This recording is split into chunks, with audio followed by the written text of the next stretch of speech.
These three tiny phone settings will break your smartphone addiction instantly, backed by actual research that shows they can cut your screen time by up to 20 minutes per day. You probably check your phone 144 times a day, like the average American, spend over 5 hours staring at that screen, and feel genuinely anxious when your battery drops below 20%. You're not weak, though. You're responding exactly how tech companies designed you to respond. They've built slot machines in your pocket, complete with bright colors, intermittent rewards, and notification badges that flood your brain with dopamine every single time. As Tristan Harris from the Center for Humane Technology explains, these companies use what psychologists call variable ratio reinforcement, the same mechanism that makes gambling so addictive. Here's what those companies don't want you to know. 3 simple settings changes can disrupt their entire psychological playbook. You don't have to delete apps, go on some digital detox retreat, or throw your phone in a drawer.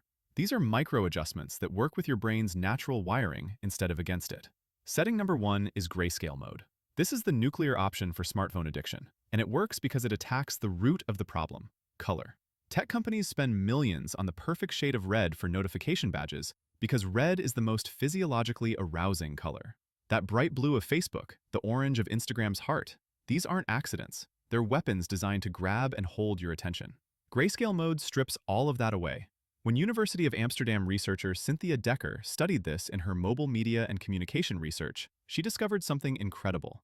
People using Grayscale phones reduced their daily screen time by an average of 20 minutes. That's meaningful time back in your life every single day. Here's why it actually works on a neurological level.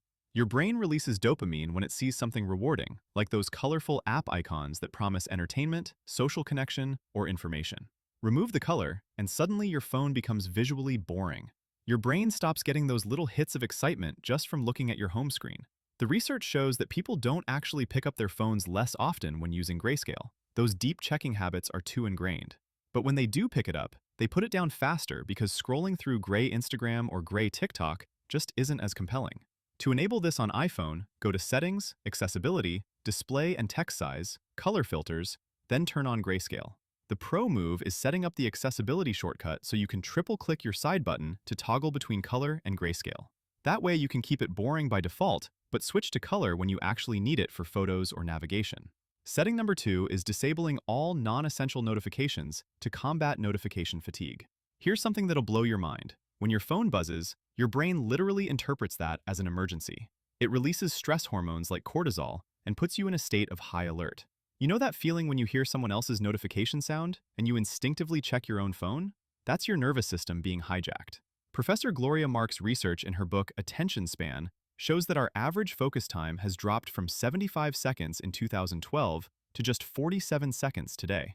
Notifications are a huge part of why.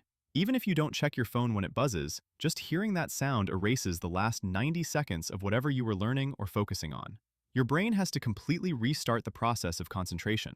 Here's where this gets tricky, though. Recent research found that simply turning off notifications doesn't always reduce screen time as much as you'd think. In fact, it can sometimes increase anxiety because of FOMO, fear of missing out. But the key is doing this correctly and for long enough that your brain adjusts to the new normal. The solution is strategic notification management. Keep only the absolute essentials: calls from family, texts from your closest contacts, maybe work emails if you absolutely have to. Everything else, social media, news apps, games, random app updates, needs to go. Your phone should interrupt you for genuine emergencies, not because someone liked your photo from 3 days ago. On iPhone, go to Settings, Notifications, then go through each app individually and turn off Allow Notifications for anything that isn't truly urgent. It's tedious, but life-changing. Setting number 3 is Apple's Focus Mode with strategic app limits.